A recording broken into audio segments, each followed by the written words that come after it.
ಇವತ್ತಿಂದ ನನ್ನ ಬ್ಯಾಲೆನ್ಸ್ ಡೈಟ್ ಸ್ಟಾರ್ಟ್ ಮಾಡೋಣ ಅಂತ ಹೇಳ್ಬಿಟ್ಟು ಮಾರ್ನಿಂಗ್ಗೆ ಗ್ರೀನ್ ಟೀ ಕುಡಿತಾ ಇದ್ದೀನಿ. ಬ್ಯಾಂಗ್ಳೂರ್ಗೆ ಹೋಗಿ ನ್ಯೂ ಇಯರ್ಗೆ ಅದು ಇದು ಎಲ್ಲ ಚೆನ್ನಾಗಿ ತಿಂದ್ಬಿಟ್ಟಿದ್ದೀನಿ. ಅದಕ್ಕೆ ಇವಾಗಿಂದ ಡೈಟ್ ಸ್ಟಾರ್ಟ್ ಮಾಡೋಣ ಅಂತ ಹೇಳ್ಬಿಟ್ಟು ಸ್ಟಾರ್ಟ್ ಮಾಡ್ತಾ ಇದ್ದೀನಿ.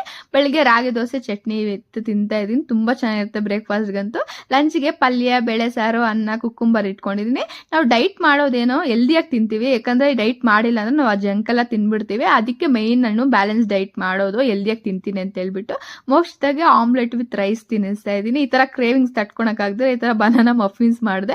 ತುಂಬಾ ಚೆನ್ನಾಗಿತ್ತು. ರೆಸಿಪಿ ಅಪ್ಲೋಡ್ ಮಾಡಿದ್ದೀನಿ, ಹೋಗಿ ನೋಡ್ಕೊಂಬನ್ನಿ. ಸುಬ್ಬುವರೆಗೂ ಇಷ್ಟ ಆಯ್ತು, ಅದಕ್ಕೆ ಎಂಜಾಯ್ ಮಾಡ್ತಾ ತಿಂತಾ ಇದಾರೆ ಅವರು. ನಾನು ಕೂಡ ನಮ್ಮ ಮಿಮ್ಮಿ ಗೊತ್ತಲ್ವಾ, ಬಿಡಲ್ಲ ಅವಳಿಗೂ ಕೊಡೋವರೆಗೂ, ಅದಕ್ಕೆ ಅವಳಿಗೂ ಸ್ವಲ್ಪ ಇಕ್ತಾ ಇದ್ದೀನಿ. ಆಮೇಲೆ ಹಂಗೆ ಸ್ಪ್ರೌಟ್ಸು, ಸ್ವೀಟ್ ಕಾರ್ನ್ ಎಲ್ಲ ಇತ್ತು. ಸ್ಟೀಮ್ಗೆ ಇಕ್ಕೋಣ, ಸ್ಟೀಮಲ್ಲಿ ಮಾಡ್ಕೊಂಡು ತಿಂದ್ರೆ ತುಂಬಾ ಒಳ್ಳೇದು ಅಂತ ಹೇಳ್ತಾ ಇದ್ರು ಅಂತ ಹೇಳ್ಬಿಟ್ಟು ಸ್ಟೀಮ್ಗೆ ಇಕ್ಕಿದೆ.